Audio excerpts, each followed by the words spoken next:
शिवासादि गौर भक्त वृंद हरे कृष्णा कृष्ण कृष्ण हरे हरे हरे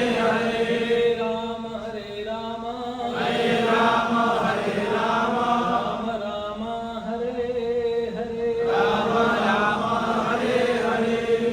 आराध्य भगवान व्रजे सतनया तद्धाम वृंदावनम रम्या काचिदुपासना व्रजवधू वर्गे नया कल्पिता श्रीमद्भागवतं प्रमाणममलं प्रेमापुमर्तो महान् श्रीचैतन्यमहाप्रभुर्मतमिदं तत्रार्धरानापरः। हरे कृष्णा। तो एक बार फिर से सभी उपस्थित भक्तजनों का हार्दिक स्वागत है हमारे इस रविवार के सत्संग कार्यक्रम में। बहुत बहुत धन्यवाद, आप अपना बहुमूल्य समय निकालकर यहाँ पर पधारे हैं। और आज से हम श्रीमद् भगवद गीता यथारूप इसकी पुनः एक बार शुरुआत करने जा रहे हैं। तो मुझसे कहा गया है तो मैं सेवा के रूप में प्रयास करूंगा। तो हम हरि कथा क्यों करते हैं, इसके भी दो मुख्य कारण हैं। एक कारण है हम भगवान के चित्त को आकर्षित करना चाहते हैं, और दूसरा अपने चित्त का शुद्धिकरण। तो भगवद गीता की हम जो चर्चा कर रहे हैं, इसके पीछे है कि भगवान प्रसन्न हो, भगवान के भक्त प्रसन्न हो, और हमारे अपने चित्त का शुद्धिकरण हो। और हम कभी भी कोई भी सत्संग कार्यक्रम में जाते हैं तो मैं अपने आप को बार बार ये याद दिलाता हूँ कि हमको उस प्रकार से जाना चाहिए जिस प्रकार से एक मरीज अस्पताल जाता है, ना कि एक टूरिस्ट जो होटल जाता हो, है ना। दोनों में बहुत फर्क है। एक टूरिस्ट जो होटल में जाता है वह इस भावना से जाता है कि मैंने पैसा दिया है और मुझे मनोरंजन चाहिए, है ना, और मैं वहाँ पे मजा करूँगा। लेकिन एक मरीज जो अस्पताल में जाता है, जो बीमार व्यक्ति है, वो बहुत डेस्परेट होता है क्योंकि उसे ठीक होना है। तो वो सोचता है कि मैं अस्पताल जा रहा हूँ मनोरंजन के लिए नहीं, किसके लिए? शुद्धिकरण के लिए। तो हमारा ये जो इस्कॉन है, ये भी एक हॉस्पिटल है और हम सब मरीज हैं, और इस हॉस्पिटल में हम आए हैं हमारा ट्रीटमेंट करने के लिए। और यहाँ पर आप देखोगे कि हम लोग we are in the process of making. तो उस प्रकार से हमको भक्तों का सत्संग लेना चाहिए। बहुत ही महत्वपूर्ण और बहुत ही रेयर है भगवद गीता का हम इस प्रकार से आश्रय लें। और भगवद गीता जो है ये हमारे सभी ग्रंथों का सार है, वैदिक वाङ्मय का सार भगवद गीता है। शंकराचार्य जी कहते हैं, सर्वो उपनिषद गावो दोग्धा गोपाल नंदन पार्थ वत्स सुधीर भोक्ता दुग्धम गीतामृतम महत्। अर्थात वो कहते हैं कि हमारे सारे वेद जो है वो एक गाय के तुल्य है, और गाय का जो एसेंस होता है, जो सार होता है, वो क्या है? दूध, है ना। गाय का जो एसेंस है वो दूध है, लेकिन गाय का दूध अपने आप प्रकट नहीं होता, उसको निकालने के लिए ग्वाला चाहिए। तो वो कौन है? गोपाल नंदन, भगवान श्री कृष्ण जो है वो ग्वाले हैं, ग्वालों के सरदार है वो, और बहुत एक्सपर्ट है गाय का दूध निकालने के लिए। तो इन वेदों का मंथन करके, और वो वेदों से, गाय के तुल्य वेदों से वो इस दूध को निकाल रहे हैं, जो कि क्या है? गीतामृतम। लेकिन गाय का दूध निकालने के लिए पहले बछड़े को छोड़ना पड़ता है ना। आप में से कितने लोगों ने गाय का दूध निकाला है अपने हाथों से? तो आपको पता है पहले बछड़े को छोड़ना पड़ता है। तो यहाँ पर बछड़ा कौन है? अर्जुन। पार्थो वत्स सुधीर भोक्ता दुग्धम गीतामृतम महत्। तो वो जो बछड़ा है अर्जुन है, और उस ये जो दूध जो प्रकट हो रहा है, इसको भगवान क्या कर रहे हैं? सभी भक्तों में बांट रहे हैं, सबको पिला रहे हैं। तो बहुत ही महत्वपूर्ण है। और गीता का महत्व क्या है मैं आपको समझाता हूँ। जैसे हमारे भारत में गीता का बहुत सम्मान किया जाता है, आप सब जानते हैं, पूरे दुनिया में बहुत सम्मान किया जाता है। लेकिन भारत में ज़्यादातर लोग गीता का सम्मान कैसे करते हैं? उसको लाल कपड़े में लपेट के और मंदिर के ऊपर रख देते हैं और फिर अपने सर पे लगाते हैं और हाथ जोड़ के या अगरबत्ती करके दिया करके और उसको जाते हैं, या फिर अदालत के अंदर ऐसे, मैं गीता पे हाथ रखकर ये कसम खाता हूँ कि जो कहूँगा सच कहूँगा, सच के सिवा कुछ नहीं कहूँगा। गीता की कसमें खाई जाती है, लेकिन गीता का सच्चा सम्मान कैसे है? उसको पढ़ के, है ना, गीता का सच्चा सम्मान कैसे कर सकते हैं आप? उसको पढ़ के जो उसमें लिखा हुआ है बहुत महत्वपूर्ण है। समझो जैसे कोई आपको अगर कोई प्रसाद देता है, अच्छा समोसा बना के लाके आपको दिया और आप समोसे को खाली दंडवत प्रणाम करो, तो उससे उसका सम्मान होता है, प्रसाद है भगवान का। लेकिन उसको ग्रहण करके उसका प्रसाद जो है वो खाएंगे तो और आनंद की अनुभूति होगी। उसी प्रकार से गीता को पढ़ के गीता की अनुभूति होती है। तो ये भगवत गीता जो है ये भगवान के द्वारा गाया हुआ गीत है, भगवत गीत। तो भगवान ने इसको अर्जुन को सुनाया है और अर्जुन को केवल 45 मिनट में भगवत गीता सुना दी थी। और हम लोग अनादिकाल से भगवत गीता को पढ़ने का और समझने का प्रयास कर रहे हैं, और कई बार फिर भी लोगों को ये रहस्य ही लगता है, ये मिस्ट्री है जो हम समझ नहीं पाते हैं। और ऐसा भी नहीं है कि भगवत गीता आज के जमाने में रेलेवेंट ना हो, बहुत रेलेवेंट है क्या नहीं? ये भगवत गीता का ज्ञान कितने साल पहले दिया हुआ है? 5000 साल पहले अर्जुन को। लेकिन अर्जुन पहला व्यक्ति नहीं था जिसको भगवान ने ज्ञान दिया, है ना। भगवान अर्जुन को कहते हैं कि हे अर्जुन, तू पहला व्यक्ति नहीं है जिसको मैं गीता का ज्ञान दे रहा हूँ। तुझसे पहले मैंने ये ज्ञान किसको दिया था? सूर्यदेव विश्वान को, और उन्होंने इक्ष्वाकु को, मनु को इस प्रकार से ज्ञान दिया। तो अर्जुन ने प्रश्न पूछा कि अरे सूर्यदेव को आपने ज्ञान कैसे दे दिया? सूर्यदेव तो आपके बहुत पहले से आए हैं। तो भगवान ने कहा कि बहुनी में व्यतीतानी जन्मानी तव चा अर्जुन, कि हे अर्जुन, तेरे और मेरे बहुत जन्म हो चुके हैं, तू आत्मा है इसलिए एक ही जन्म के बारे में जानता है, मैं परमात्मा हूँ, मैं अनेकानेक जन्मों को जानता हूँ। और इसीलिए भगवान वापस से वो कहते हैं कि मैं तुझे ये ज्ञान दे रहा हूँ। तो लगभग 5000 साल, या वैसे देखा जाए तो अनादि काल से, सनातन काल से ये भगवत गीता का ज्ञान है। और इस ज्ञान को कोई अपडेट नहीं चाहिए। जैसे आपके पास अगर कोई मैनुअल आता है या कोई भी गैजेट्स है, उसका अपडेट होता है 2.0, 2.0। भगवत गीता 2.0 नहीं है, भगवत गीता है। जो भगवान ने ज्ञान दे दिया वो अभी भी रेलेवेंट है। उसमें कोई खोट नहीं है। उसमें ऐसा नहीं है कि हमने बाद में कुछ एडेंडम चिपकाया है बाद में पीछे से, उसकी भी जरूरत नहीं। कोई एनेक्सर नहीं, कोई एडेंडम नहीं, कोई एराटा नहीं, कुछ नहीं। भगवान ने जो दिया हुआ ज्ञान है ये बहुत ही महत्वपूर्ण है। और इसकी महत्ता का आपको मैं एग्जांपल देता हूँ। ये क्या है? पानी। पानी का केमिकल कंपोजिशन क्या है? H2O, right? आपने पढ़ा रहेगा स्कूल में H2O, that is composition of the water of normal water. ठीक है, ये क्या, इसका क्या नाम है भाई? Emirates water. एमिरेट्स वाटर ये H2O है इसका कंपोजिशन। अभी मैं आपको एक और प्रश्न पूछता हूँ। गंगा का पानी आप में से कितने लोगों के घर में है? बहुत लोग घर में पानी रखते हैं गंगा का, राइट? गंगा के पानी का कंपोजिशन क्या है?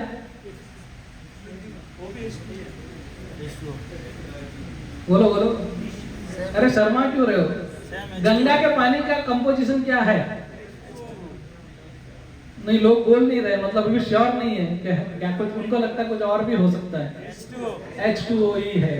लेकिन ये पानी जो है इसके ऊपर डेट, एक्सपायरी डेट लिखा हुआ है। 6 महीने में, 1 साल में एक्सपायर हो जाता है। लेकिन गंगा का पानी एक्सपायर होता है क्या? तो क्या कारण है कि ये पानी का लेबोरेटरी टेस्ट करोगे तो H2O आएगा, गंगा के पानी का भी H2O ही आएगा, लेकिन ये पानी एक्सपायर हो जाता है और गंगा का पानी एक्सपायर नहीं होता है। क्या कारण है? केमिकल होते हैं। प्रभु जी बोल रहे हैं, जैसे मैंने कई बार एक पूछा है तो लोग कहते हैं उसमें बहुत सारे मिनरल्स, केमिकल्स हिमालय से आता है, जड़ी बूटियां मिक्स होती है उसके लिए। क्या यही कारण है? जैसे मैं आपको एग्जांपल देता हूं कि आप वो सारी जड़ी बूटी, सारा मिनरल, सारा केमिकल ले लो और इस पानी में ऐड करो, क्या ये गंगा का पानी बन जाएगा? तो गंगा का पानी ऐसा है जिसमें पूरी दुनिया को शुद्ध करने की शक्ति है कि नहीं? तो गंगा जो है वो 14 भुवन को शुद्ध कर सकती है, इतनी उसमें शक्ति है। तो ऐसी शक्ति गंगा में कहां से आई? कहां? भगवान के चरणों से। तो गंगा का प्राकट्य स्थान क्या है? भगवान के श्री चरण। भगवान के चरणों से गंगा प्रकट हुई है, इसलिए गंगा का एक नाम है विष्णुपदी। हाँ, गंगा के अनेक नाम है। जैसे गंगा का नाम है जानवी, क्योंकि वो जानू मुनि की पुत्री मानी जाती है। उसका एक नाम है मंदाकिनी, एक नाम है भोगवती, एक नाम है गंगा। ऐसे अनेक गंगा के नाम है। तो एक नाम है विष्णुपदी, क्योंकि वो विष्णु के पैरों से प्रकट हुई है ना। तो एक क्षण के लिए आप सोचिए कि जो भगवान के पैरों से प्रकट हुई है, उसमें इतनी शक्ति है कि वो तीनों भुवन को जो है वो शुद्ध कर सकती है। तो जस्ट 1 मिनट के लिए सोचिए कि उसका क्या कहना जो भगवान के मुख से प्रकट हुआ है। भगवत गीता कहां से प्रकट हुई है? भगवान के मुख से। गंगा कहां से प्रकट हुई है? भगवान के चरणों से। तो जो भगवान के चरणों से प्रकट हुई है उसमें इतनी शक्ति है।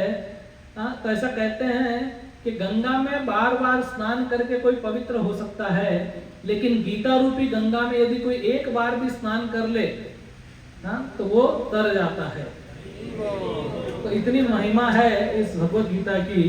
तो ये भगवत गीता जो भगवान ने जो ज्ञान दिया है, ये हमारे जीवन का मैनुअल है, ये लाइफ मैनुअल है हमारा। जैसे कोई भी चीज को ऑपरेट करना होता है, जैसे मोबाइल है उसके लिए मैनुअल होता है, लैपटॉप है उसके लिए मैनुअल है, घड़ी के लिए मैनुअल है, ये साउंड सिस्टम के लिए मैनुअल है। तो वैसे ही हमारे जीवन का भी एक मैनुअल है, और वो क्या है? भगवत गीता। कि कैसे हमको जीना है, ये कौन सिखाता है? भगवत गीता सिखाती है। तो ये बहुत ही महत्वपूर्ण शास्त्र है और सारे वेदों का निचोड़ है। क्योंकि क्या है कि वेद इतने अथाह है कि हमारे पास उतना समय नहीं है। क्योंकि कलयुग का जो जीव है ना, उसकी बहुत परेशानी है। कलयुग जो है कलह का युग है, और इसमें लोगों के पास समय नहीं है। No time, a chronic disease of a common man, Prabhupada ji ने एक आर्टिकल लिखा था। तो टाइम नहीं है, और कलयुग का जीव जो है बड़ा सताया हुआ है बेचारा। और इस कलयुग के अंदर लोगों के साथ क्या क्या होता है? भागवत में हमारी आत्मकथा लिखी है एक श्लोक में, प्रायण अल्पायुष सभ्य कलवस्मिन युगे जना मंदाह सुमंद मतियो मंद भाग्या ही उपद्रता। कि हम लोग कलयुग के लोग कैसे होंगे कि जिसकी आयु बहुत कम होगी। कई लोग, अभी आपने सुना रहेगा, न्यूज़पेपर में पढ़ते रहेंगे, 30-30 साल 40-40 साल की उम्र में जो ये लोग मर रहे हैं। 100 तक पहुंचना बहुत मुश्किल है। आयु कम हो जाएगी, हाइट कम हो जाएगी, साइट कम हो जाएगी, बुद्धि कम हो जाएगी, टॉलरेंस लेवल कम हो जाएगा। ऐसे बोलते हैं ना कि just on a drop of a hat there is a fight. Love at first sight, divorce at first fight. तुरंत कोई टॉलरेंस नहीं है। और उसके अलावा क्या होगा कि everyone will be so disturbed. बहुत जो है सताया हुआ जीव है कलयुग का। तो इस कलयुग के जीव के लिए बहुत डिफिकल्ट है कि इतना बैठ के और शास्त्र पढ़ना और उसको लिखना, क्योंकि वेद व्यास जी वो भगवान का साहित्यिक अवतार है। तो जब भगवान, देखो भगवान अलग अलग रूपों में प्रकट होते हैं। तो जब भगवान मछली के रूप में प्रकट होते हैं, मत्स्य अवतार कहलाते हैं, कछुए के रूप में कूर्म अवतार कहलाते हैं, वराह के रूप में प्रकट होते हैं, नरसिंह वामन के रूप में प्रकट होते हैं, और जब कोई पुस्तक के रूप में प्रकट होते हैं तो उसको कहते हैं श्रीमद् भागवतम या श्रीमद् भगवत गीता। तो भगवान जो है जब वेद व्यास के रूप में प्रकट हुए तो वे जानते थे कि कलयुग का जो जीव है वो याद नहीं रख पाएगा, भूल जाएगा, उसकी बुद्धि कम हो जाएगी। इसलिए जो ज्ञान पहले श्रुति के माध्यम से दिया जाता था वो लिखा गया। तो जब व्यासदेव ने वेदों को लिखना शुरू किया तो वो ढूंढ रहे थे ऐसा व्यक्ति जो वेदों को लिख सके। तो किसके पास गए? गणेश जी के पास। और गणेश जी को कहा कि गणेश जी इसको लिखिए। और गणेश जी ने कहा कि ठीक है मैं लिखूंगा, लेकिन तुम कंटिन्यूअसली डिक्टेट करते रहना। तो व्यासदेव जी ने कहा यार थोड़ा सांस तो लेने देगा कि नहीं? तो बोला अच्छा तू बिना कुछ सोचे समझे लिखना नहीं। तो मतलब जो कुछ भी लिखा हुआ है वेदों में वो गणेश जी ने एक्सेप्ट किया है और लिखा है कि नहीं? तो जैसे गणेश जी जब महाभारत लिख रहे थे तो महाभारत का ये पार्ट है भगवत गीता। महाभारत में कितने श्लोक है? 18,000। वह भागवत में है 1,00,000 श्लोक है। 1,00,000 श्लोक में से भीष्म पर्व में ये भगवत गीता प्रकट होती है। और इस भगवत गीता में कितने श्लोक है? केवल 700 श्लोक है। और पूरी महाभारत की रचना वेद व्यास जी ने की थी ताकि ये गीता रूपी ग्रंथ जो है ये प्रकट हो सके, ये हमारे सामने आ सके। तो पूरा महाभारत जैसे सोचो आप एक अंगूठी है और उस अंगूठी में जो नगीना है, जो हीरा है, वो हीरा क्या है? वो भगवत गीता है, जो वेद व्यास जी ने प्रकट किया। तो बहुत ही महत्वपूर्ण ये शास्त्र है, इसका हमको पाठ करना चाहिए, पठन करना चाहिए और बहुत महत्वपूर्ण है। तो हम सबके पास में भगवत गीता होनी चाहिए सबसे पहले, और फिर होने के बाद में इसको रोज पढ़ने का प्रयास करना चाहिए। और मैं आपको बताऊंगा कि भगवत गीता पढ़ने का क्या फायदा है, क्या बेनिफिट है। गीता के महात्म्य में आता है कि कोई भगवत गीता का अध्याय पढ़ता है, उसका श्लोक पढ़ता है, तो उससे उसको क्या बेनिफिट होता है। चलो पहले मैं आपको वही बता देता हूँ। तो एक बार माता पार्वती शिव जी से कहे, उन्होंने कहा कि आपने मुझे अनेकानेक बहुत सारी बातें बताई है, क्योंकि जैसे श्रीमद् भागवत के मूल वक्ता कौन है? शिव जी है। तो वैसे तो नारायण है, लेकिन संकर्षण भी है, लेकिन शिव जी को मूल वक्ता माना जाता है भागवत का। और जब शिव जी पार्वती को भागवत सुना रहे थे, उस समय पार्वती को नींद आ गई। ये बहुत कॉमन है हमारे क्लास में, हमारे इस्कॉन में भी हमने देखा है कि जब भागवत क्लास शुरू होती है तो तुरंत व्यक्ति जो है वो नींद में चला जाता है। इसलिए हमारे सार्वभौम प्रभु कहते हैं कि 2 मंत्र है इस्कॉन में बड़े फेमस। एक है ओम नमो भगवते वासुदेवाय, जिसको कहते हैं सुसुप्त मंत्र, जिसको चैंटिंग करने पे लोग नींद आ जाती है। और दूसरा है महाप्रसादे गोविंदे, वो जागृत मंत्र है। जब वो चैंट करते तो लोग खड़े हो जाते हैं कि हाँ अभी मेन आइटम अभी आया प्रोग्राम का, है कि नहीं। तो पार्वती माता उनको थोड़ी झपकी लग गई, लेकिन शिवजी सुना रहे थे एकदम आविष्ट होके, तो उनको कोई हुकारा देने वाला चाहिए था। तो उस वृक्ष के ऊपर एक तोता बैठा था, वो तोता वो हुकारा दे रहा था। और फिर शिवजी को पता चला कि यार पार्वती तो सो रही है। तो देखा कि तोता, तो शिवजी को बड़ा क्रोध आया। शिवजी आशुतोष है, जल्दी प्रसन्न भी होते हैं, जल्दी क्रोधित भी होते हैं।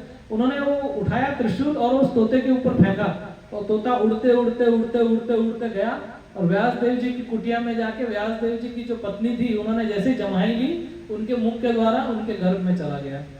और 16 वर्ष तक गर्भ से बाहर नहीं आए सुखदेव। आगे जाके सुखदेव गोस्वामी हुए। वो तोता शुक जो था वो अंदर रहा, और व्यास देव जी ने उनको दिलासा दिया कि तू बाहर आ, माया तेरे को पकड़ेगी नहीं, है ना। एक्चुअली क्या होता है कि जब हर एक जीव माँ के गर्भ में होता है ना, तो बहुत तकलीफ में होता है, और गर्भ में भगवान से प्रार्थना करता है कि भाई बाहर निकालो, मैं आपकी भक्ति करूंगा, लेकिन बाद में भूल जाता है। मेरी मम्मी एक भजन गाती है कि मात गर्भ विच कौल कियो के भजू मुरारी रे, जन्म होयो बाहर आयो बनो खिलाड़ी रे, के मनवा अब दुख बासी रे।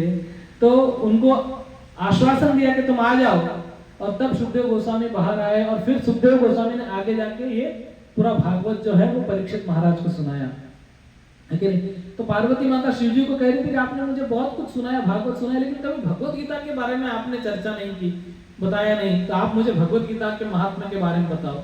तो शिव जी पार्वती को महात्म्य बताते बताते कहते हैं कि एक बार ऐसा हुआ कि भगवान विष्णु नारायण, वो क्या करते हैं, क्षीर सागर में शेषनाग के ऊपर लेटे हुए हैं, और लक्ष्मी माता वो उनके चरणों की सेवा करती है, उनके चरण दबाती है। तो लक्ष्मी माता एक बार चरण दबा रही थी, और भगवान विष्णु के मुखमंडल को देखकर वो समझ जाती थी कि इस संसार में क्या चल रहा है। तो एक बार उनके मुखमंडल को देख के और उन्होंने प्रश्न पूछा कि स्वामी क्या हुआ, आप इस प्रकार से मुस्कुराए क्यों। तो विष्णु ने कहा कि अरे देखो वो सुशर्मा, क्या गति हुई उसकी भगवत गीता को सुन के। तो लक्ष्मी ने कहा कि अरे कौन सुशर्मा, और क्या आप कह रहे हो, जरा विस्तार में बताओ। तो उन्होंने कहा कि देवी, मैंने ये जो भगवत गीता सुनाई है, इस भगवत गीता के पहले अध्याय का केवल श्लोक सुन के ये सुशर्मा की क्या गति हुई है मैं तुमको बताता हूं। तो कहे कि सुशर्मा नाम का एक ब्राह्मण था, जो कि पत्तों का व्यापार करता था, लेकिन बड़ा ही दुखदायी व्यक्ति था, बहुत ही कुकर्म में लगा हुआ था, बहुत पाप करता था, और जो भी पैसा वो कमाता था उससे पाप करता था। और उस पाप करने की वजह से जब उसका देहांत हुआ तो उसको नरक ले जाया गया, बहुत यातनाएं दी गई, और वापस जब उसका जन्म हुआ तो मनुष्य योनि में जन्म नहीं हुआ, एक पशु योनि में जन्म हुआ और वो एक सांड बन गया और सांड बन के भारी भरकम शरीर लेके उधर तो घूमते रहता था। एक व्यक्ति उसको पकड़ के लेके गया और बहुत काम करवाता था और गर्मी में इतना काम करते करते करते सांड जो है वो घायल हो गया, गिर गया और बस मरने वाला था। तो जब वो सांड गिर के मरने वाला था तो सारे गांव के लोग वहां इकट्ठे हो गए और सबने सोचा कि अरे हमारे गांव का सांड है और मर रहा है तो इसका उद्धार होना चाहिए, तो इसको कुछ न कुछ हमारी सुकृति हम दे देते हैं। तो वहां पर सारे लोग आए और अपनी अपनी सुकृति जो है उसको बांटने लगे। तो वहां से एक वैश्या निकल के जा रही थी, उसने देखा इतना भीड़ भाड़ क्या लगा हुआ है, तो उसने सोचा कि अरे सांड मर रहा है। हाँ, तो गाय की फैमिली में आता है, तो उन्होंने कहा कि चलो मेरे पास तो कुछ सुकृति है नहीं क्योंकि मैं तो वैश्या हूँ, लेकिन अगर बाई चांस कोई मेरे पास सुकृति होगी तो मैं वो सुकृति इसको अर्पण करती हूँ, शायद भला हो। और सारे लोग हंसने लगे, बोले अभी देखो वैश्या भी सुकृति देने लगी।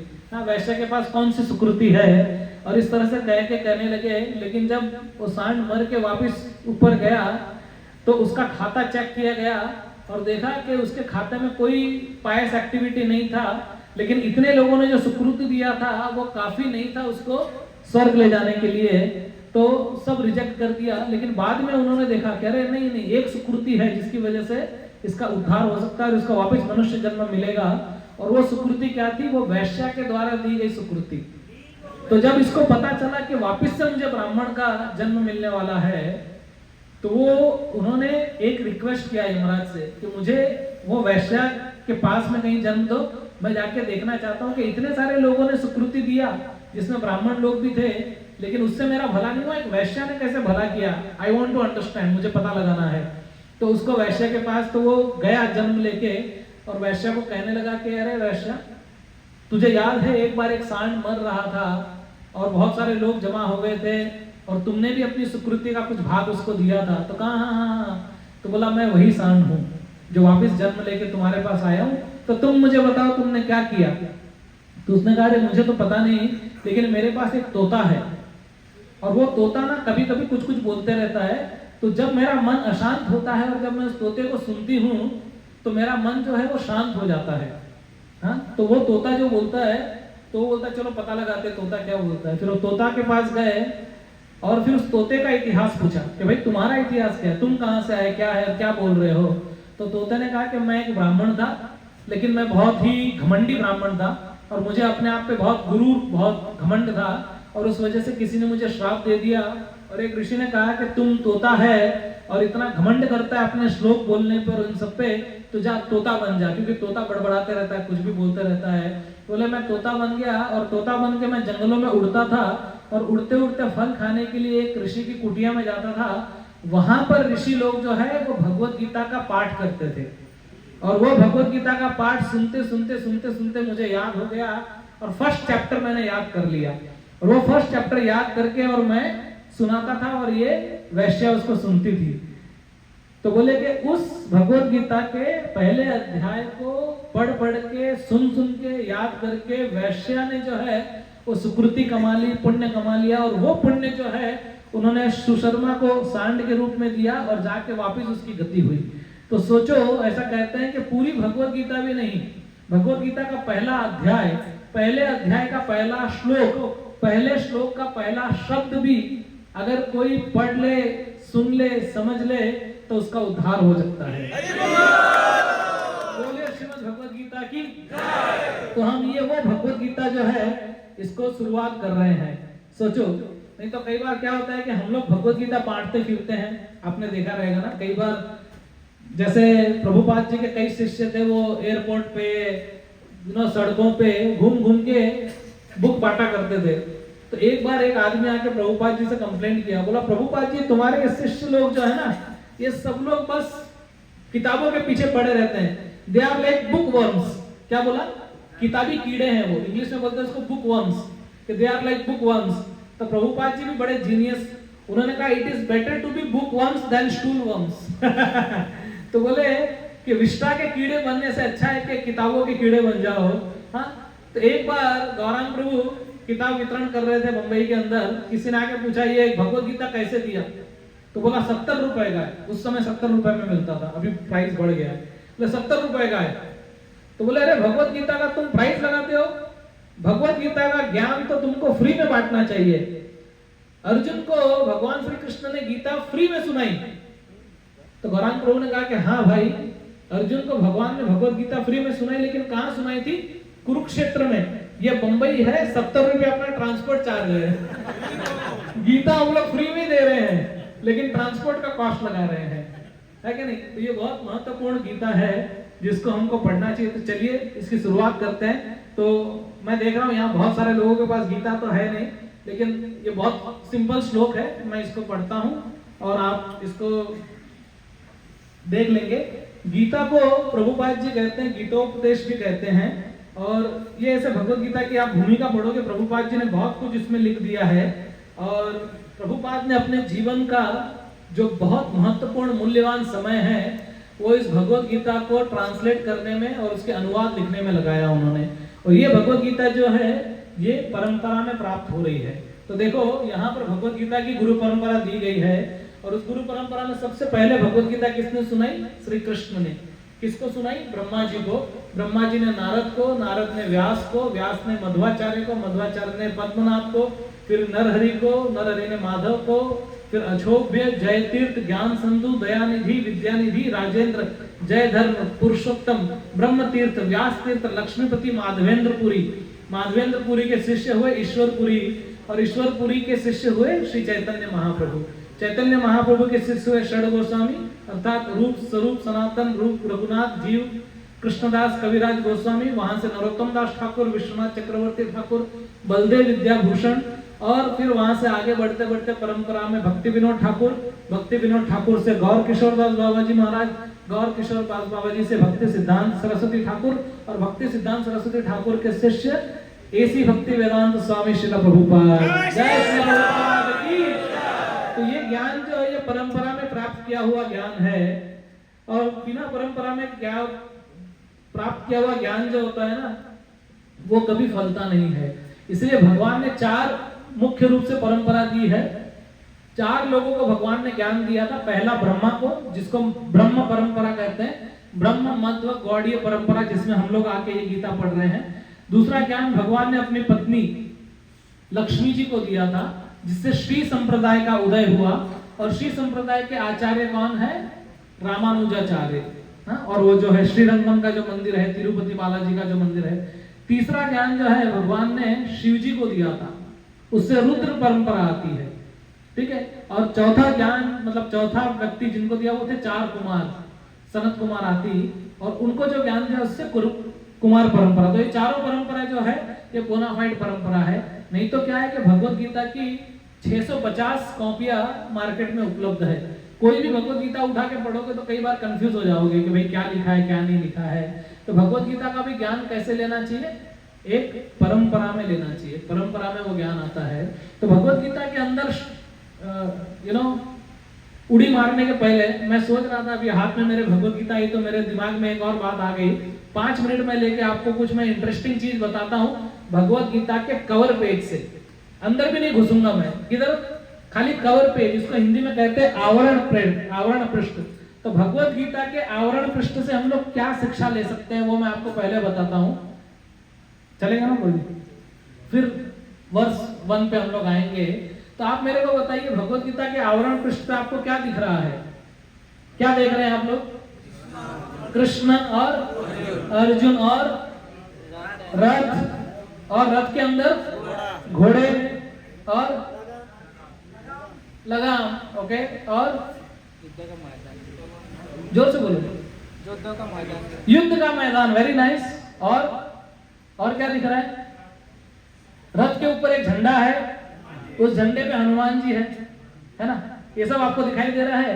ये भगवत गीता के आवरण पृष्ठ पे है। तो भगवत गीता के आवरण पृष्ठ को देखकर हमको क्या शिक्षा मिलती है? तो पहली शिक्षा है जिसको कहते हैं अनन्यता।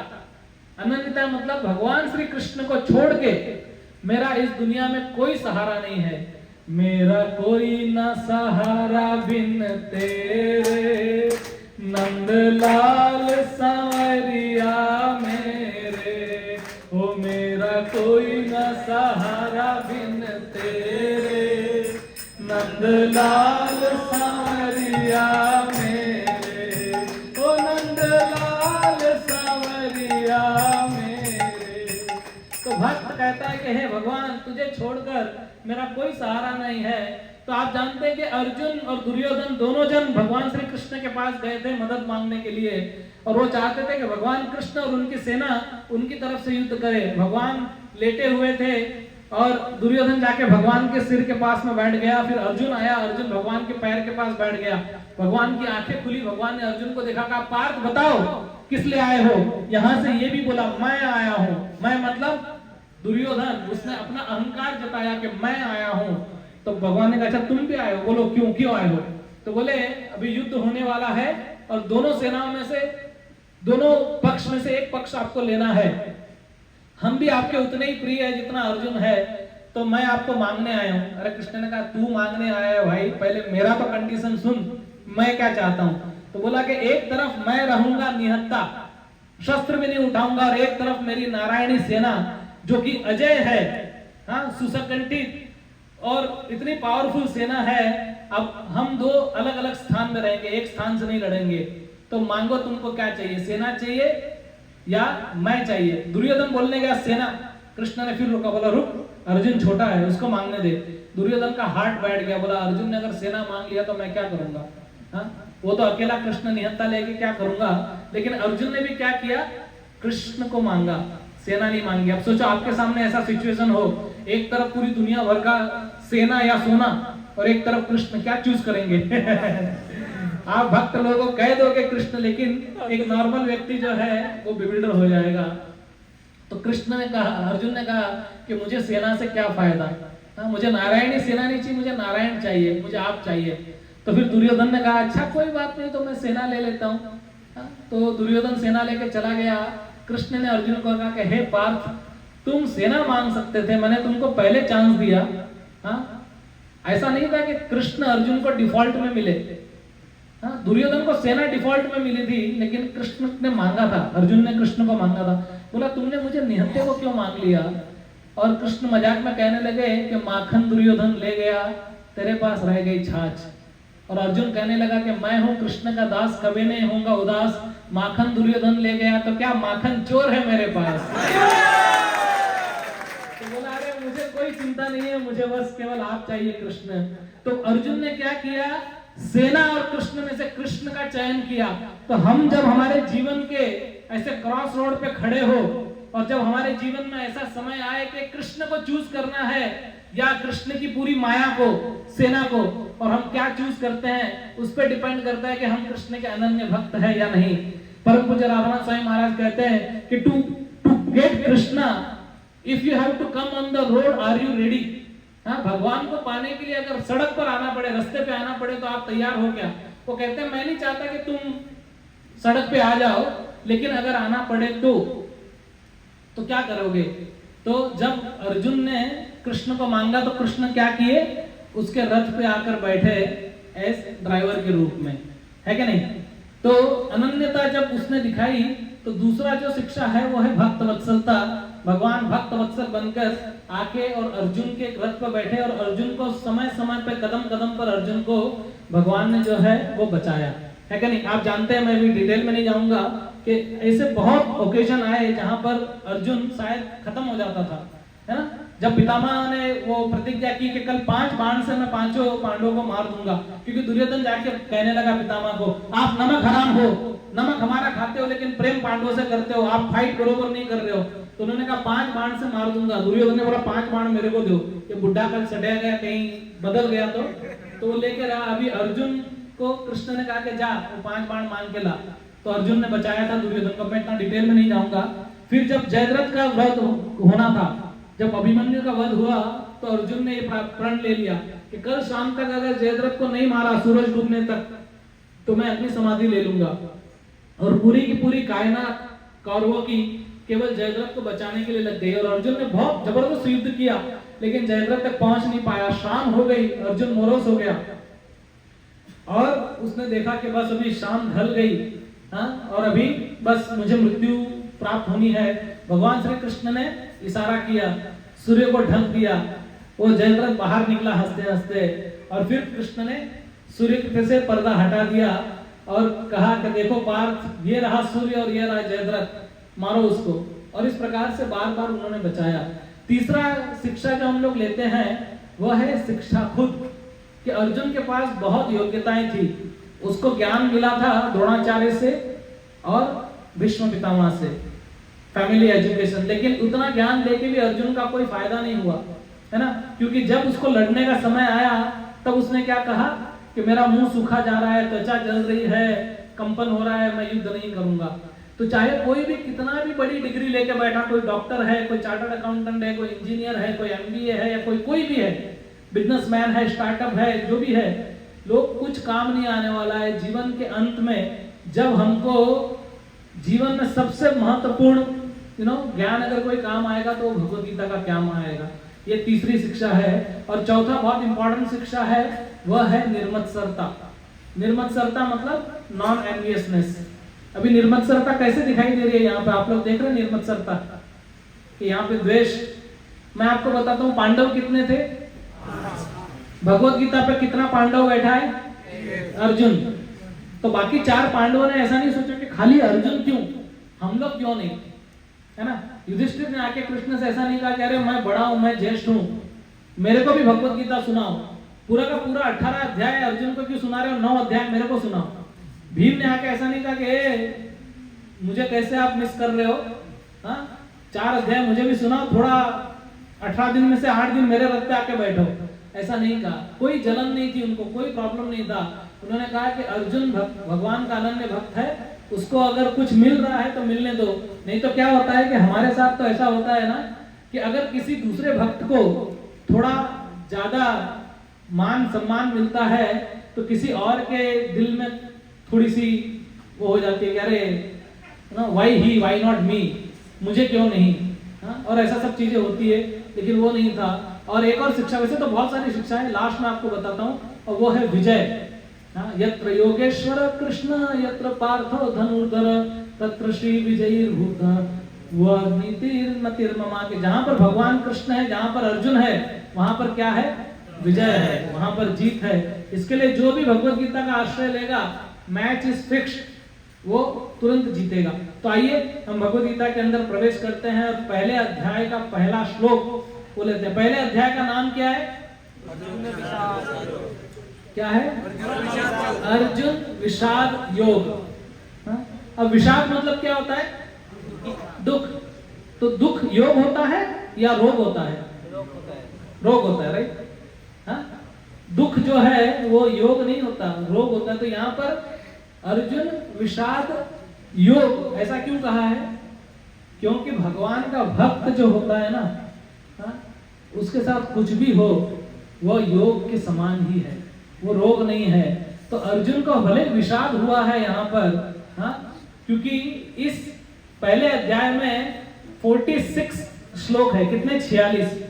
तो उस 46 में से पहले 27 श्लोक जो है केवल उसमें सैन्य का निरीक्षण है। इसलिए प्रभुपाद जी जब ट्रांसलेट करते हैं ना, तो ऑब्जर्विंग द आर्मीज ऐसा करके वो लिखते हैं इंग्लिश में, युद्ध में सैन्य का निरीक्षण, ऐसा हिंदी में अनुवाद है उसका। तो 27 श्लोक तक केवल सेनाओं का वर्णन है, और 27 श्लोक के बाद से लगाकर 46वें श्लोक तक अर्जुन का विषाद है, जहां पर अर्जुन अनेकानेक तर्क दे रहे हैं और कह रहे हैं कि क्यों मैं युद्ध नहीं करूंगा। तो भगवत गीता में भगवान पहले अध्याय में बोलना ही शुरू नहीं किए हैं, केवल अर्जुन का लेक्चर चल रहा है और अर्जुन बोल रहा है और भगवान सुन रहे हैं। इसलिए कई लोग बोलते हैं कि भगवत गीता एक्चुअली पहले अध्याय से थोड़ी शुरू होती है, वो तो दूसरे अध्याय से शुरू होती है। क्योंकि भगवान पहली बार कब बोलना शुरू करते हैं? दूसरे अध्याय का कौन सा श्लोक है? 11वां नंबर। असोचन वैसे सोचस्य प्रज्ञावादं च भाष्यसे गतासून च नानु सोचन्ति पंडिता। वो कहता है कि हे अर्जुन, तो अपने आप को पंडित मानते हुए और ऐसे बड़ी बड़ी बातें कर रहा है, लेकिन तू है खरा मूर्ख, क्योंकि तुझे यही पता नहीं है कि मैं कौन हूँ, हम कौन है। हम ये शरीर नहीं, हम आत्मा है। और आगे भगवान कहते हैं मात्रा स्पर्शास्तु कौन्तेय शीतोष्ण सुख दुख दा आगामदायि नित्य तां तितिक्षस्व भारता, कि अर्जुन टॉलरेट करना सीख। तो भगवान जब भगवत गीता का ज्ञान देते हैं उसके पहले भी कहते हैं कि टॉलरेट कर।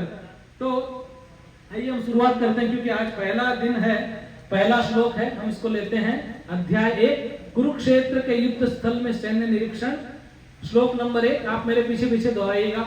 धृतराष्ट्र उवाच धर्म क्षेत्रे कुरुक्षेत्रे समवेतायुयुत्सवः मामका पाण्डवाश्चैव किमकुर्वत संजय धृतराष्ट्र उवाच धर्मक्षेत्रे कुरुक्षेत्रे समवेतायुयुत्सवः मामका पाण्डवाश्चैव किमकुर्वत संजय। अनुवाद और तात्पर्य श्री प्रभुपाद जी के द्वारा।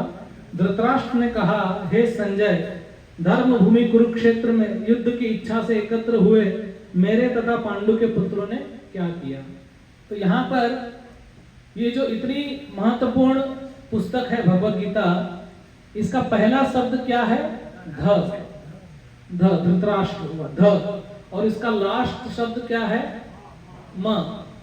मतिर्मम संजय कहता है। तो ये ध और म के बीच में, अर्थात धर्म के बीच में जो कुछ भी है ये धर्म है, भगवत गीता के अंदर दिया हुआ है। इतना पवित्र ग्रंथ भगवान के मुख से प्रकट हुआ, लेकिन इसकी शुरुआत किससे हो रही है? धृतराष्ट्र से। मतलब होता है ना, कोई कोई पिक्चर होता है ना, फिल्म, विलन से शुरुआत होती है उसकी। सबसे पहला एंट्री किसकी होती है? विलन की। तो विलन से ये शुरुआत हुई है, धृतराष्ट्र से। और आप सब जानते हैं धृतराष्ट्र कौन है? धृतराष्ट्र शब्द का मतलब क्या होता है? बताओ, कौन बताएगा? जोर से बोलो जरा, सुनाई नहीं दे रहा यहाँ तक। हाँ, जो राष्ट्र को पकड़ के बैठा हुआ है वो धृतराष्ट्र। जो सिंहासन को पकड़ के बैठा हुआ है, सिंहासन छोड़ना नहीं चाहता, तो राष्ट्र हम समझते हैं धृत मतलब होता है उसको पकड़ के रखना। जैसे भक्त जो होता है उसको कहते हैं धृत हरि, जो भगवान को पकड़ के रखे हरि को, उसको बोलते हैं धृत हरि। और यहाँ पर ये धृतराष्ट्र है। तो धृतराष्ट्र ये अपने राष्ट्र से बहुत आसक्त था। क्यों? आपको कथा पता है, मैं इतना डिटेल में नहीं जाऊंगा, लेकिन पांडु और धृतराष्ट्र दोनों भाई थे। धृतराष्ट्र बड़ा था लेकिन अंधा पैदा हुआ, इसलिए योग्य था राजा बनने के, लेकिन अंधा होने की वजह से उसको राजगद्दी नहीं मिली। तो एक बार वो चूक गया, फिर दूसरी बार भी धृतराष्ट्र चूक गया गद्दी पाने में। वो क्या क्या प्रसंग था कि जब ऐसा उसको लगा कि अभी मेरा विवाह हुआ है, पहला मेरा पुत्र पैदा होगा, लेकिन पांडु का पुत्र पहले पैदा हो गया, युधिष्ठिर, वो दुर्योधन से पहले पैदा हो गया। तो उसके लिए क्या हुआ, वापस से युधिष्ठिर बड़ा था, ज्येष्ठ था, इसलिए उसको राज्य मिलना था। और इसीलिए धृतराष्ट्र की पत्नी गंधारी, उसने अपने पेट को मार मार के और उसके गर्भ को गिराया और उसमें से 100 टुकड़े हुए। और सबसे पहले बड़ा दुर्योधन और उसके बाद में ये 100 कौरव जो थे वो आए। और उन्होंने कभी भी पांडवों के साथ में न्याय नहीं किया, क्योंकि पांडु महाराज की मृत्यु हो गई थी, कुंती महारानी उनके साथ में जंगल में रहती थी। और फिर जब वो राज्य में आए तो कभी उनको भाई का दर्जा उन्होंने नहीं दिया। दुर्योधन उनसे बहुत द्वेष करता था और उसको पता था कि युधिष्ठिर आगे जाके राजा बनेगा, लेकिन वो राजा बनना चाहता था। और धृतराष्ट्र अपने आप को दुर्योधन में देखता था कि भाई मैं दुर्योधन के हिसाब से राजा बनूंगा। और ऐसा करके उनके साथ न्याय नहीं हुआ, उनको मारने की बहुत कोशिश की गई, उनको जंगल में भेजा गया, लाक्षात गृह में जलाने की कोशिश की, भीम को विष देने का कोशिश किया। और इतना सब कुछ होने के बाद में जब वो लोग आए और जब राजा इंद्रप्रस्थ में जब राजा बने, तो उनका सारा कुछ छीन लिया गया धृतक्रीड़ा करके। एक जुआ खेल के शकुनी ने सब छीन लिया और 12 वर्ष का वनवास और 13वें वर्ष का अज्ञातवास हो गया। और उसके बाद जब अपना राज्य मांगने आए तो दुर्योधन ने कहा कि मैं भी राज्य नहीं दूंगा, जाओ फूटो यहाँ से, भागो। भगवान स्वयं शांति दूत बनकर आए और उन्होंने कहा कि हे अधर्मी दुर्योधन, ठीक है राज्य नहीं देता तो मत दे, लेकिन 5 गांव दे दे, मैं पांडवों के बिहाफ पे मानता हूँ। तो दुर्योधन ने कहा सुई के जितनी भूमि भी नहीं दूंगा, सुई के नोक के जितनी भूमि भी नहीं दूंगा। और तब जो है वो युद्ध होना निश्चित हो गया।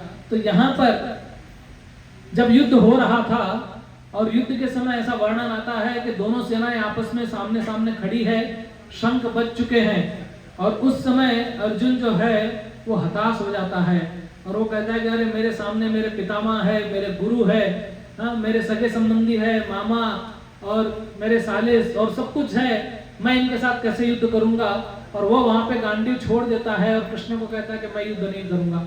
और यहाँ पर क्योंकि धृतराष्ट्र अंधा था, वो युद्ध भूमि में जा नहीं सका, तो धृतराष्ट्र का जो सेक्रेटरी था संजय, वो वेद व्यास जी का शिष्य था, और वेद व्यास जी के आशीर्वाद से उसको दिव्य चक्षु प्राप्त हुआ था, जिससे वो राजमहल में बैठा बैठा कुरुक्षेत्र का युद्ध देख सके। तो कुरुक्षेत्र का जब ये युद्ध सो रहा था, उस समय धृतराष्ट्र ने ये प्रश्न पूछा संजय से कि धर्म क्षेत्रे कुरुक्षेत्रे समवेता युयुत्सवः माम का पांडवाश्चैव किम कुर्वत संजय। तो उसने क्या पूछा कि हे संजय, उस धर्म क्षेत्र कुरुक्षेत्र में युद्ध की इच्छा लिए हुए मेरे पुत्रों ने और पांडवों के पुत्रों ने क्या क्या किया। तो अभी ये तो बड़ा ही मूर्खतापूर्ण प्रश्न है, राइट? क्योंकि वो कह भी रहा है कि युद्ध की इच्छा से एकत्रित हुए, और फिर वो पूछ रहा है क्या किया। हाँ, जैसे कोई समझो स्विमिंग करने जावे और स्विमिंग पूल में स्विमिंग करके आवे, और कोई पूछे कह रहे तुम स्विमिंग करने गए थे ना, उधर तुमने क्या किया? वो बोलेगा अरे मैं क्रिकेट खेल रहा था। स्विमिंग पूल में स्विमिंग करने ही जाऊंगा ना मैं, और क्या करूंगा। हाँ, तो मूर्खता। तो ऐसा कहते हैं कि धृतराष्ट्र अंधा था, फिजिकल रूप से तो अंधा था, स्पिरिचुअली भी अंधा था, वो कुछ देख नहीं सकता था, इसलिए उसने डिवीजन कर दिया। सबसे उसने पहले क्या कहा? माम कहा, मतलब मेरे पुत्रों ने। तो वो अपने आप के पुत्रों को और पांडवों को अलग कर दिया। हालांकि पांडव भी कौरव है, 105 कौरव थे, लेकिन उसने 5 पांडवों को साइड में कर दिया और 100 कौरवों को यहाँ पर ले लिया। और उसने कहा कि बताओ उन्होंने क्या किया, क्योंकि उसको डर था कि कहीं मेरा बेटा संधि करके नहीं रख ले गए। हाँ, क्योंकि वो भी चाहता था युद्ध होवे, और वो चाहता था कि पांडव मारे जाए।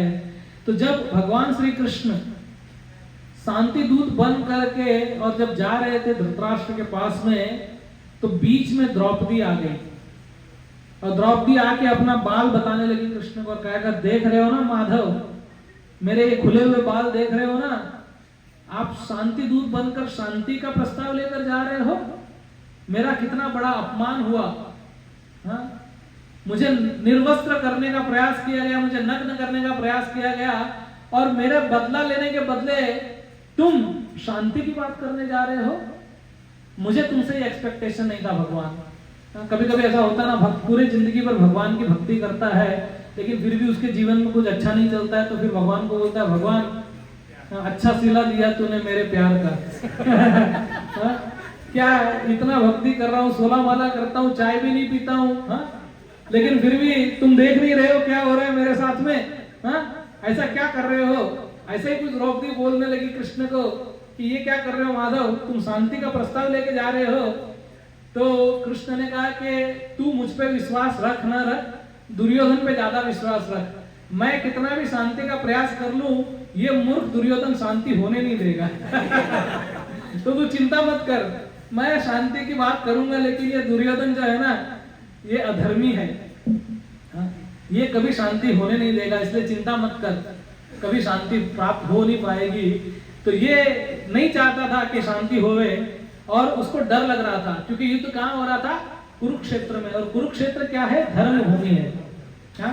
तो उस धर्म भूमि में उसको ऐसा लग रहा था कि कोई व्यक्ति धर्म भूमि में अगर गया है तो धर्म का उस पर असर होगा, और असर होने पे हो सकता है कि उसका माइंड चेंज हो जाए, और वो कहेगा अरे नहीं अर्जुन तुम तो मेरे भाई हो, युद्ध क्यों करते हो। या फिर उसको ज्यादा टेंशन युधिष्ठिर का था, क्योंकि युधिष्ठिर अच्छा आदमी था, तो सोचा कि मेरा बेटा तो नालायक है, लेकिन युधिष्ठिर बहुत अच्छा है। और कहीं उसने संधि करके और कहा कि भाई दुर्योधन तुम हस्तिनापुर रख लो, तुम इंद्रप्रस्थ रख, तुम सब रख लो, मुझे कुछ नहीं चाहिए, मैं फिर जंगल में चला जाता हूँ। तो धृतराष्ट्र ये भी नहीं चाहता था, इसलिए बहुत उत्सुक था ये कहने के लिए कि भाई क्या किया, किम कुर्वत संजय, संजय क्या किया मुझे बताओ। तो यहाँ पर प्रभुपाद जी तात्पर्य में कहते हैं कि भगवत गीता एक बहुपठित आस्तिक विज्ञान है, जो गीता महात्म्य में सार रूप में दिया हुआ है, और काफी डिटेल में भगवान और भगवत गीता के बारे में बताते हैं। तो क्योंकि मेरी एक नजर घड़ी पे भी है और प्रभु जी मुझे देख रहे हैं, तो मुझे मालूम है कि ज्यादा समय नहीं है मेरे पास में, तो मैं क्विकली थोड़ा सा इसको पढ़ के और प्रयास करता हूँ बताने के लिए। तो इसमें यह उल्लेख है कि मनुष्य को चाहिए कि वह श्री कृष्ण के भक्त की सहायता से संवेक्षण करते हुए भगवत गीता का अध्ययन करे, और स्वार्थ प्रेरित व्याख्याओं के बिना उसे समझने का प्रयास करे। जैसा मैंने कहा ना, बोनाफाइड परंपरा में अर्जुन ने जिस प्रकार से साक्षात भगवान श्री कृष्ण से गीता सुनी और उसका उपदेश ग्रहण किया, इसी प्रकार की स्पष्ट अनुभूति का उदाहरण श्री भगवत गीता में ही है। यदि उसे गुरु परंपरा से निजी स्वार्थ से प्रेरित हुए बिना किसी को भगवत गीता समझने का सौभाग्य प्राप्त हो तो वह समस्त वैदिक ज्ञान तथा विश्व के समस्त शास्त्रों के अध्ययन को पीछे छोड़ देता है। पाठक को भगवत गीता में न केवल अन्य शास्त्रों की सारी बातें मिलेगी अपितु ऐसे भी बातें मिलेगी जो अन्यत्र कहीं उपलब्ध नहीं है। यही गीता का विशेष मानदंड है। स्वयं भगवान श्री कृष्ण द्वारा साक्षी उच्चारित होने के कारण यह पूर्ण आस्तिक विज्ञान है। तो इस भगवत गीता को भगवान श्री कृष्ण ने सुनाया।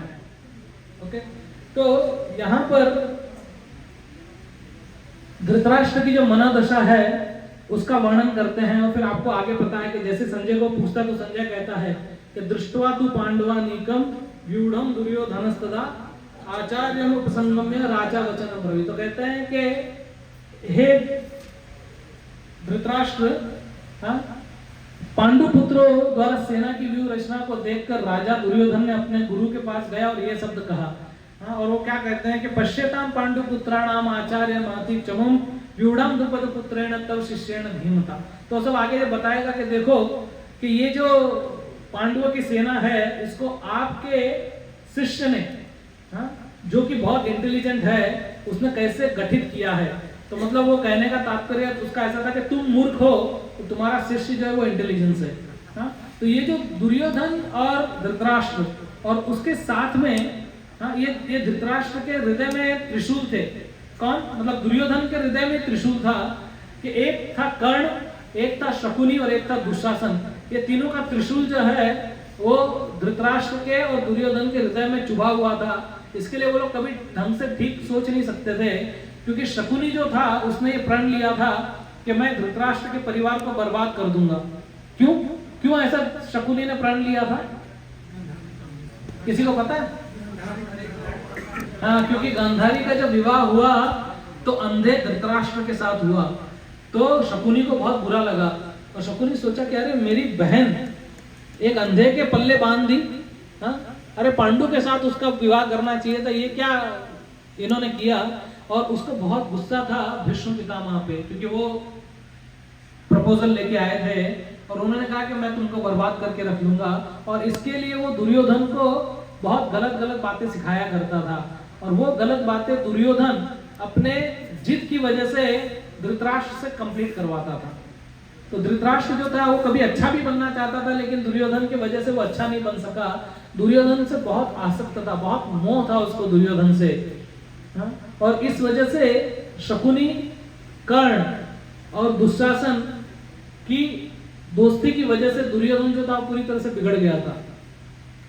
इसीलिए हमेशा कुटिल बातें वो सोचा करते थे, कुटिल चीज किया करते थे कि कैसे ये जो है पांडवों को हम लोग भगा दे, रास्ते से मिटा देंगे। और इसलिए यहाँ पर ऐसे जब आगे समय मिलेगा तो भक्त लोग बताएंगे आपको कि ये जो धर्म क्षेत्र कहा गया है कुरुक्षेत्र को, तो ये कुरुक्षेत्र को धर्म क्षेत्र क्यों कहा गया है? चलो आप लोग मुझे बताओ, कुरुक्षेत्र को धर्म क्षेत्र क्यों कहा गया है? हाँ, धर्म के बारे में युद्ध हुआ, ठीक है। हाँ, वो जो भूमि थी ना, वो देवताओं की भूमि थी जहां पर धर्म के बीज बोए जा रहे थे और वहां पर साक्षात भगवान श्री कृष्ण उपस्थित थे। और उसी कुरुक्षेत्र में भगवान की जो सबसे बड़ी लीला हुई है वो हुई है कौन सी? हाँ, रथ यात्रा। तो शुरुआत वहीं से हुई थी जब ब्रजवासी आए थे कुरुक्षेत्र में सूर्य ग्रहण के समय और भगवान श्री कृष्ण आए थे द्वारकाधीश के रूप में। तो राधा रानी ने देख के कहा कि नहीं, ऐसा द्वारकाधीश, ऐसा बड़ा मुकुट वाला नहीं, हमको कैसा कृष्ण चाहिए? आराध्य भगवान ब्रजेश तनय। हाँ, वो हमको श्याम सुंदर मुरलीधारी जो कृष्ण है वो हमको चाहिए। तो उन्होंने अपने हृदय पे रथ बनाया और उस जगन्नाथ बलदेव सुभद्रा अर्थात कृष्ण बलराम और सुभद्रा को रथ पे बिठा के और खींच के लेके जाने लगे।